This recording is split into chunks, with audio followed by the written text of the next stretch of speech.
of the first books that I read that really shook my worldview, Limits to Growth in 1972.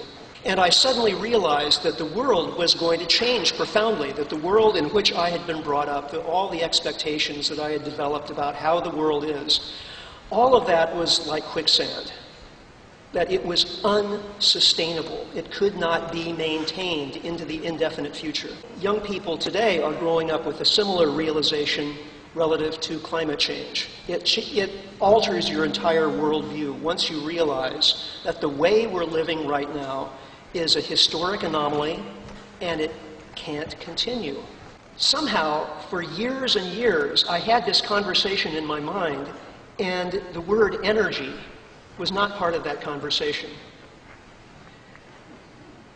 Until 1998, when I read an article in Scientific American called The End of Cheap Oil, that world oil production could peak and begin to decline around the year 2010.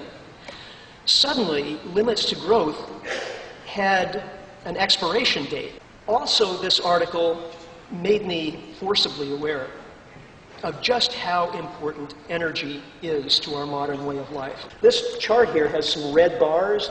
Those are a record of rates of discovery of new oil in the US. And this is one of the clues that led Hubbard to make his forecast. He saw that discovery of oil in the US had peaked in 1930 or thereabouts and had generally been declining since then. Global oil discoveries have been declining since the early 1960s, since around 1964 or 1965. So remember, in the US, there was about a 40-year time lag between peak of discovery and peak of production, from 1930 to 1970. And here we are with global oil discoveries peaking well over 40 years ago. As we saw, every oil field goes through a peak and decline, and aggregates of oil fields do too. And the most important thing to remember about this is the big oil fields tend to be found first. This is not always the case, but usually we find the big ones first for fairly obvious reasons. They're larger in geographic extent, so even if you're out there poking holes in the ground randomly, you're much more likely to find the big ones first. The red bars are countries, a number of countries that are seeing expanding production. The blue bars are countries that are seeing declining production. As you can see, back in the 1960s, the red bars were winning. And these days, it's the reverse. The decliners have caught up and are taking the lead. Even the Wall Street Journal is starting to make pronouncements like this in just February this year. A shortage of oil could be a real problem for the world in a fairly short period of time. What are they talking about fairly short? Between now and 2015.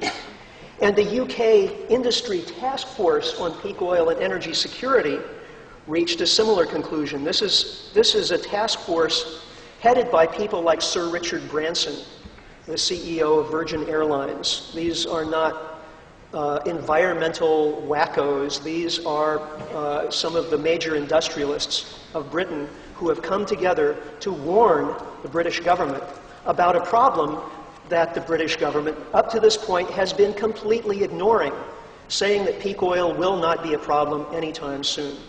The reality today is that crude oil production has been essentially flat since about 2005, even in the context of rising, and in some years dramatically rising, oil prices.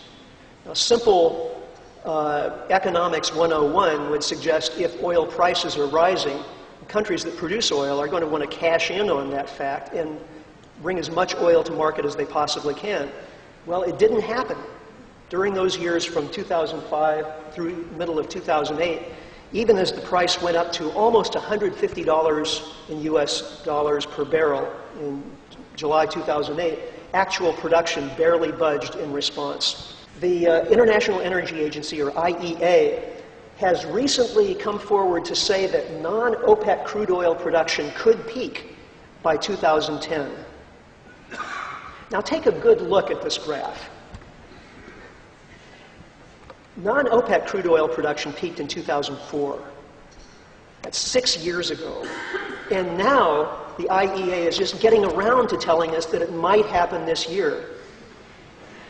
So those governments that are waiting around for the IEA to warn them that global peak oil might happen any day now are being rather foolish, I believe, because the IEA is being overly conservative and cautious in sounding the warning that it was put here to sound.